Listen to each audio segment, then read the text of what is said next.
said, they got to have some underclothes.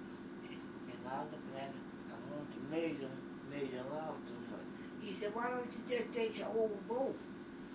And I said, well, okay, if I do that, I'll take your boat. And I took that whole boat of clothes and carried it home. Old man Dean, that was my mama's husband. And he was going to the store one day, and I said, I got a package up to the store. I said, I want you to bring it back for me. He said, all right, I'll bring it back. And when he got there, he said, don't you never ask me. He had it up on his back. He said, don't you never ask me no more is to bring that much stuff, whatever's in that bag. He said, don't I never go. He said, that thing like broke my back. It was so heavy. Whole boat of clothes. So we went on, and that man left. And these agents that was coming there was from Mississippi. He said, but what's going on? He said, I ain't gonna put up with it. He said, I don't know what I'm gonna tell you, what y'all gonna do or how y'all gonna do. He said, but y'all gonna catch hell. So went on, and that man left. Told him nobody knew when they left. And we made that start. And we made 11 bales of cotton that year. 11, yeah, that year. And there wasn't nobody that them old agents, nobody couldn't go up there and get after Virginia cotton and sell it. They sell it right there at the store. And nobody couldn't get nothing. He didn't allow nobody to come up there and ask for no service. So one day I went to the store and see what happened. And there's another lady was sitting there, and they had that lady's husband back in the back there, just a beating. You could hear the dick. Before you ask for a settlement, before you say good morning to me, you asked for a settlement. I gave you a settlement. And you could just hear the dick. And so after that, nobody could move. Nobody better not move. And so it got so, it stayed that way so long. The people on this bar had a place down there called the Rock Bar, and you could wade across down there. And people would just get them what they could put on and wear. All the chickens and hogs and everything would be there right there in the house. And so they would move and leave. So it was another man lived on the other side of the bridge. He had plantation. And his name was George Cook. You see? No. His name was George Cook. And some of the people moved, got over and went on George Cook's place. And when George Cook found it out, he called Washington. And they had a man to come out. And that man come out one morning. I wasn't up to the store, but so he come out early one morning. And they was rolling up the store. And that man come in and he went to ask some questions. He said, well, what is this that I hear about nobody has a settlement? And he started cussing and going on. And that man just threw back his coat that way. And he had that button on his coat from the White House. And then he kind of give in. And he said, I'm going to tell you one thing. He said, I'm going to give you so long to move. He said, and don't y'all come up this highway. So you get out from here, I don't care how you get out, but don't come up the highway. You know, when you go up the highway, that by the stores, that was all Lake Willie. So they got a boat and got all they could put in that boat and run it way around on the other side of the lake. And come on, when you go on the other side of the lake, come on, you come on past that little town, and that was the highway, and that's the way they got on. They didn't go up the main highway. So after then, everybody could move. And then these little people was there. And when we got ready to move, there's some was afraid. They was afraid to move.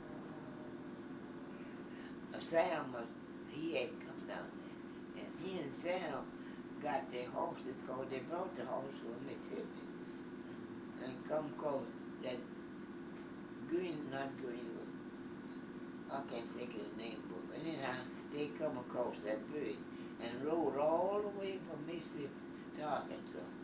So they got two horses to make a crop rate, cause they didn't have no, and they didn't. If you didn't have no horses to plow with, you'd have to work on havens, give the man half of what you made. So. You mean my dad And Sam. Sam rode their horses all the And way. we rode the other horses. They rode them all the way. What you say? All the way from Mississippi, and come across that. Did you know my dad and Uncle Sam rode them horses from Mississippi? Yeah. Well, I know, and so they made a couplet, and them never made a cut, and they was after Judge Cook had told everybody, anybody want to move can move. Ellis and Sam, they were free, and they went to go. We ain't going up that road. Ain't got nobody to drive the wagon. I said, well, I can drive a wagon. I said, I'll drive the wagon. And now that was Sam and Rosina and them had that same Hattie was in there with us.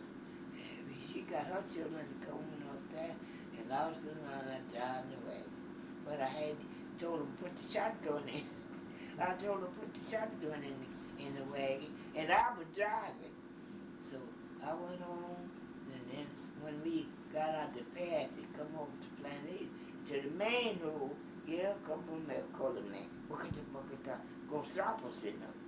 He gonna stop us. Hey, hey, he said, oh, you know, no, there ain't nobody allowed to move on me. I told him to throw a shotgun. I said, you better go back.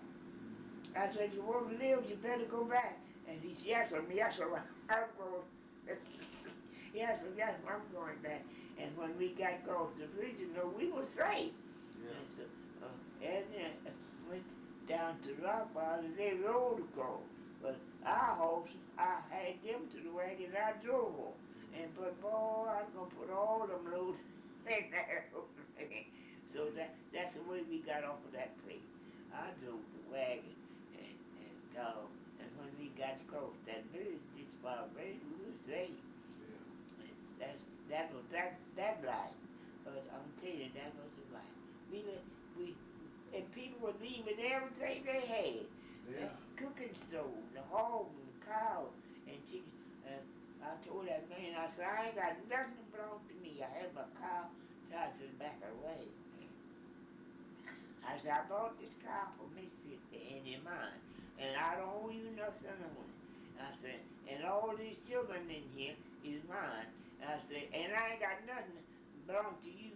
I said, you better go back. Yes, I'll come back. But I'm gonna put all them 2 loads of buckshot. I had buckshot in it. I'm gonna put every one of them in that man. But he went back. That's the way we got off ready. The same red leaf is over there now across that field. Same land still there. Same land still there. We built an old house. First, when the crop we made 19 building crop. If you had to say something about, what it takes to live, you know, how would you describe about living a long time? What you think that you could do to make life longer? To do what? What you think you could do to make life longer? You think anything that you know that could make you live longer? Anything that happened in your life? Any incident? Always. I guess this is why I have a long life. I always was good to people that were around me. And I always would divide with them. The reason why I did that, because that's the way I was raised. When I was raised and come up, my grandpa and them always kept a hog that they kind of kept in the lot where they fattened and feed it. And when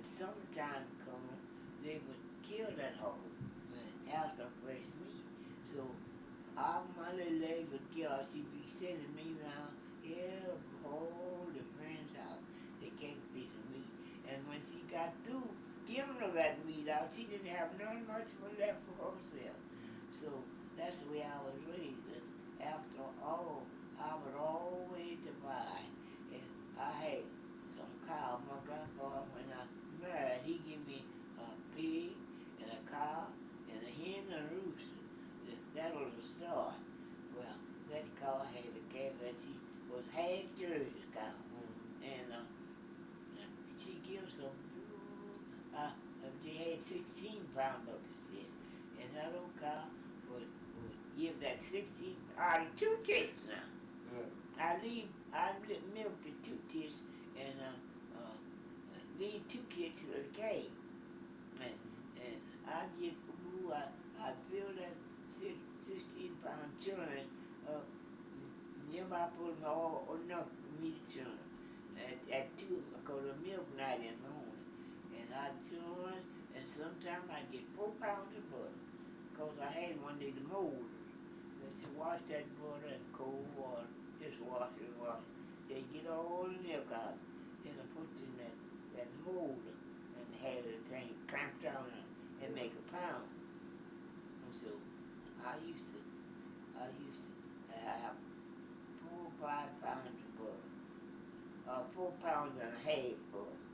And Miss Mary, this was an old lady that lived with that old white man down there. And I heard that girl was sick now. I've been to see her since I've been back here. Her name was Bertha. And she was raised up with my children. So I heard somebody told me that she was in the hospital. And I told the children, I said, y'all ought to go see Bertha and she's in the hospital. Because she ain't got nobody. She ain't got no sisters, neither brother. She was the only child. But my children and her were sisters and brothers the way they act. So this man that you said that visits you now, they would claim that he was a half brother. What's his name?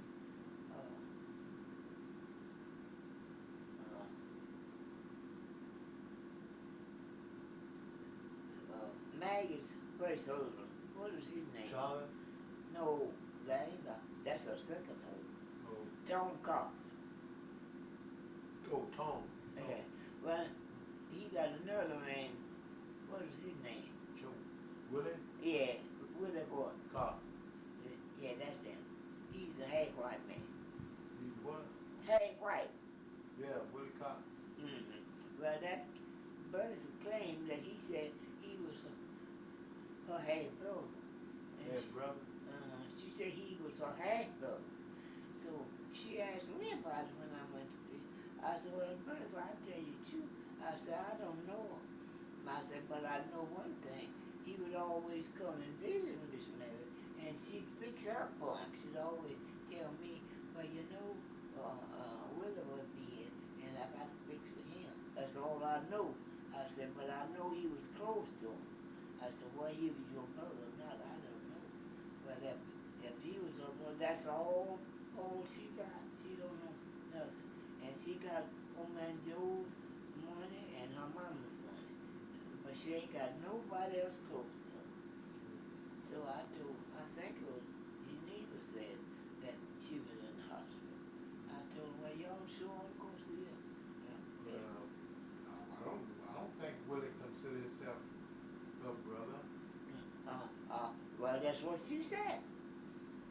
She said he used to come there and she'd cuss him out and tell me what none of them because my mama never did care for her. Well, that would be, Joe Hickenbottom would be his dad. His daddy, yeah. So I've been to see her since I've been here. And she said, asked me about it, and I said, but he was always often there at your mama's house. I said, now I don't know. I said, she was always particularly trying to fix up something for me. But if he's had her, she's the only one she got. But if you ever seen, you asked him did he know person? Or Yeah, anything? you know, I know he know. I know he know it too. I know I used to know him. And when Maggie Trump she had, and and him and Joan Pope when I was in California, come up to the visit. So I don't know, I'm not very sure, but I believe that he was.